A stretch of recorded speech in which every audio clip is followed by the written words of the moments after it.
ये कहानी एक ऐसी औरत की है जो अपने पति के सामने ही कई अनजान पुरुषों से संबंध बनाती है। हालांकि ऐसा करते देख इस औरत के पति को गुस्सा तो आता है, मगर वह अपनी वाइफ से इतना प्यार करता था कि वह उसकी खुशी के लिए कुछ भी कर सकता था। इन दोनों पति पत्नी का प्यार बहुत ही अजीब था। इसके बावजूद भी ये दोनों एक दूसरे से बहुत प्यार करते थे, मगर आगे चलकर पत्नी के ये रिलेशन और इतने सारे बॉयफ्रेंड क्या रंग लाते हैं और इनकी जिंदगी में क्या भूचाल आता है। वाकई ही ये फिल्म काफी मजेदार है।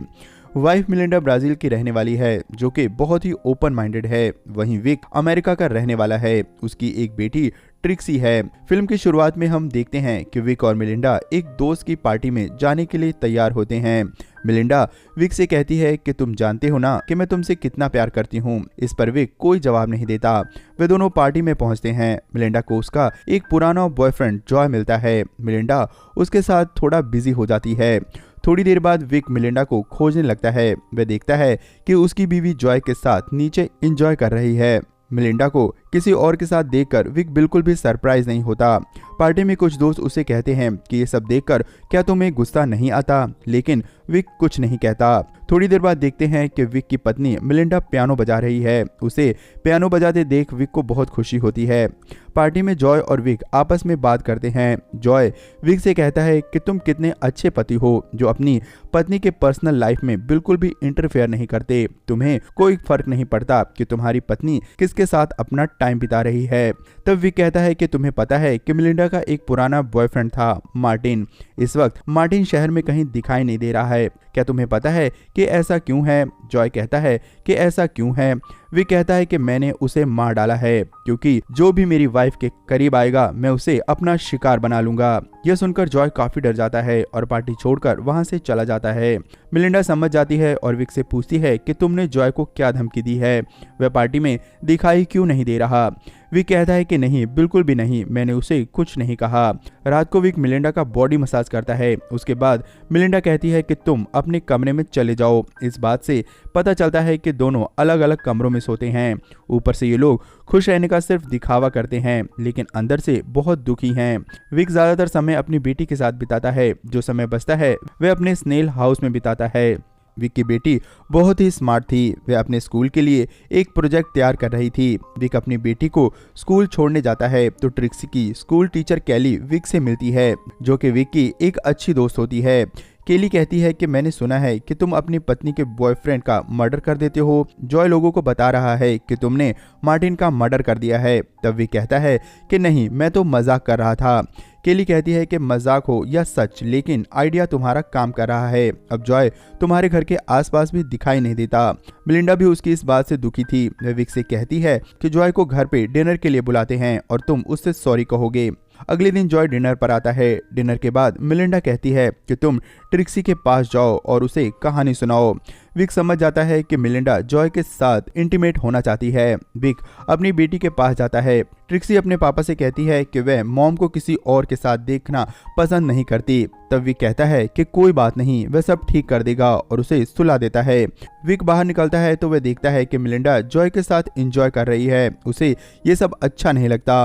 वह किचन में जाता है और बर्तन गिरा देता है। आवाज सुनकर वे दोनों बाहर आ जाते हैं। जॉय विक के पास आता है। विक जॉय से कहता है कि मैं तुमसे कोई सॉरी बोलने वाला नहीं हूँ। तुम्हें पता है मैंने मार्टिन को मार मार कर उसका सर फोड़ दिया था। ये सुनकर जॉय और भी ज्यादा डर जाता है। वह घर से तुरंत ही भाग जाता है।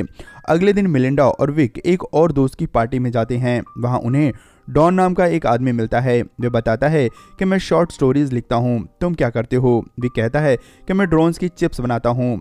थोड़ी देर बाद इन दोनों में बहस होने लगती है। इसी दौरान डॉन कहता है कि तुमने मार्टिन को भी मारा था। तब विक कहता है कि ये सब मजाक है, तुम इतने सीरियस क्यों हो रहे हो? पार्टी में विक अपनी दोस्त कैली के साथ डांस करता है, जिसे देखकर मिलिंडा काफी जेलस फील करती है और वापस जाते वक्त दोनों कार में काफी करीब आ जाते हैं। रात को वे दोनों इंटीमेट भी होते हैं। कुछ दिनों बाद विक को पता चलता है कि मिलिंडा पियानो क्लासेस के लिए जा रही है, जहां पियानो टीचर चार्ली मिलिंडा का नया बॉयफ्रेंड बन चुका है। विक स्नेल कल्चर में होते हुए भी उन दोनों के बारे में सोचता सोचता रहता है।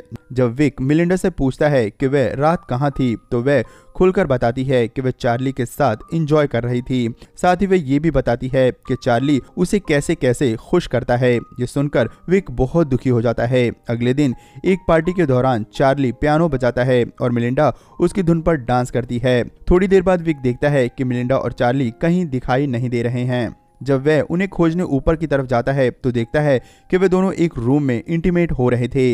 इसके बाद वे दोनों स्विमिंग पूल में जाते हैं और वहां भी एंजॉय करते हैं।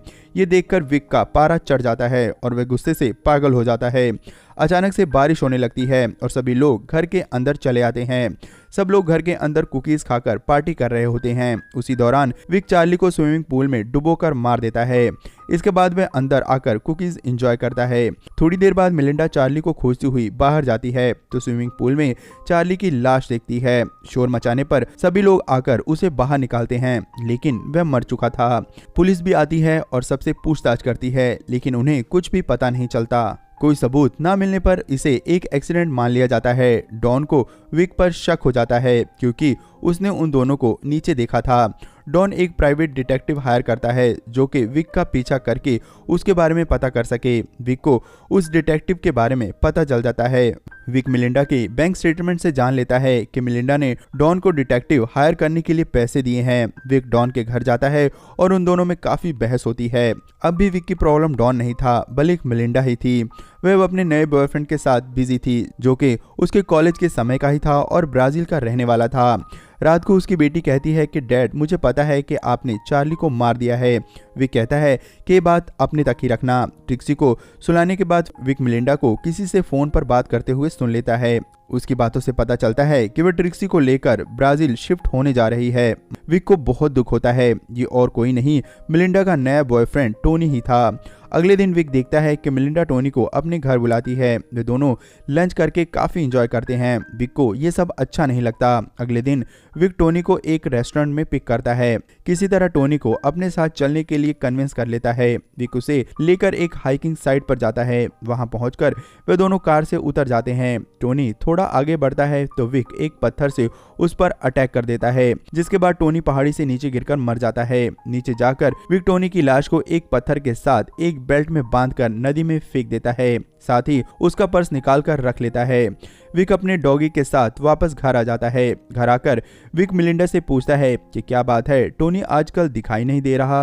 विक अपनी बेटी के साथ एंजॉय करता है। मिलिंडा कहती है कि काफी समय हो गया है, हाइकिंग साइट पर हम नहीं गए हैं। वो तीनों अगले दिन पिकनिक के लिए हाइकिंग साइट पर जाते हैं। वहां विक मिलिंडा को उसकी तस्वीरें दिखाता है जो उसे खुद खींची थी। मिलिंडा अपनी तस्वीरें देखकर बहुत खुश होती है। वे कहती है कि तुम वाकई ही एक अच्छे पति हो। मेरी इन हरकतों के बावजूद भी तुम मुझसे कितना प्यार करते हो।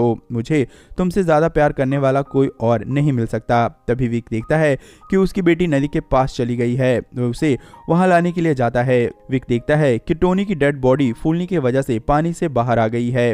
विक तुरंत ही मिलिंडा और ट्रिक्सी को लेकर घर की तरफ निकल पड़ता है। वह जानबूझकर मिलिंडा का एक स्कार्फ वहां छोड़ देता है। लौटते वक्त कार में मिलिंडा कहती है कि उसका स्कार्फ वहां पर छूट गया है। विक कहता है कि कोई बात नहीं, मैं कल जाकर इसे ले आऊंगा।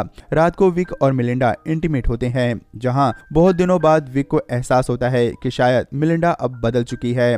सुबह उठकर विक साइकिल से मिलिंडा का स्कार्फ लेने के लिए हाइकिंग साइट पर जाता है। उधर मिलिंडा सुबह उठकर विक को खोजते हुए उसके स्नेल रूम में चली जाती है, जहां उसे टोनी का पर्स मिलता है। मिलिंडा समझ जाती है कि उसके पति विक ने ही टोनी को मार दिया होगा, इसीलिए वे डॉन को कॉल करती है। इधर हाइकिंग साइट पर विक टोनी की बॉडी को नदी में डुबोने की कोशिश कर रहा होता है। उसी वक्त डॉन वहां पर आ जाता है। डॉन विक से पूछता है कि तुम वहां क्या कर रहे हो। विक कहता है कि मैं मिलिंडा का स्कार्फ लेने आया हूं। तब डॉन स्कार्फ दिखाता है और कहता है स्कार्फ तो यहाँ पर है। उसी वक्त डॉन टोनी की लाश को देख लेता है और वहां से डरकर भागने लगता है। विक भी साइकिल से उसका पीछा करता है। विक को उस पहाड़ी के रास्ते के बारे में अच्छी जानकारी होती है और वह शॉर्टकट लगाते हुए अचानक से डॉन के सामने आ जाता है। विक को बचाने के चक्कर में डॉन की कार पहाड़ी की तरफ मुड़ जाती है। डॉन पहाड़ी से नीचे नदी में गिरकर मर जाता है। इधर मिलिंडा रोते हुए अपना बैग पैक कर रही होती है। वह वहां से जाना चाहती है। तब विक की बेटी ट्रिक्सी उसका बैग स्विमिंग पूल में फेंक देती है। वे कहती है कि मैं आप दोनों के साथ रहना चाहती हूँ। मिलिंडा कुछ सोचकर रुक जाती है। विक जब घर आता है तो देखता है कि मिलिंडा सामने बैठी हुई थी। विक पूछता है कि क्या हुआ। मिलिंडा कहती है कि कुछ नहीं, मिलिंडा ने टोनी का पर्स भी जला दिया था। उसे रियलाइज हो गया था कि उसके पति से ज्यादा कोई दूसरा उसे प्यार नहीं कर सकता। देर ही सही दोनों एक दूसरे के हो जाते हैं। इसी के साथ ये फिल्म यहीं पर ख़त्म हो जाती है। दोस्तों, क्या विक ने सही किया या फिर गलत? विक का कैरेक्टर आपको कैसा लगा, अच्छा या बुरा? हमें कमेंट में ज़रूर बताएं। विक के लिए एक लाइक ज़रूर करें और आगे भी ऐसी मस्त वीडियो की एक्सप्लेनेशन के लिए चैनल को ज़रूर सब्सक्राइब कर लें। धन्यवाद।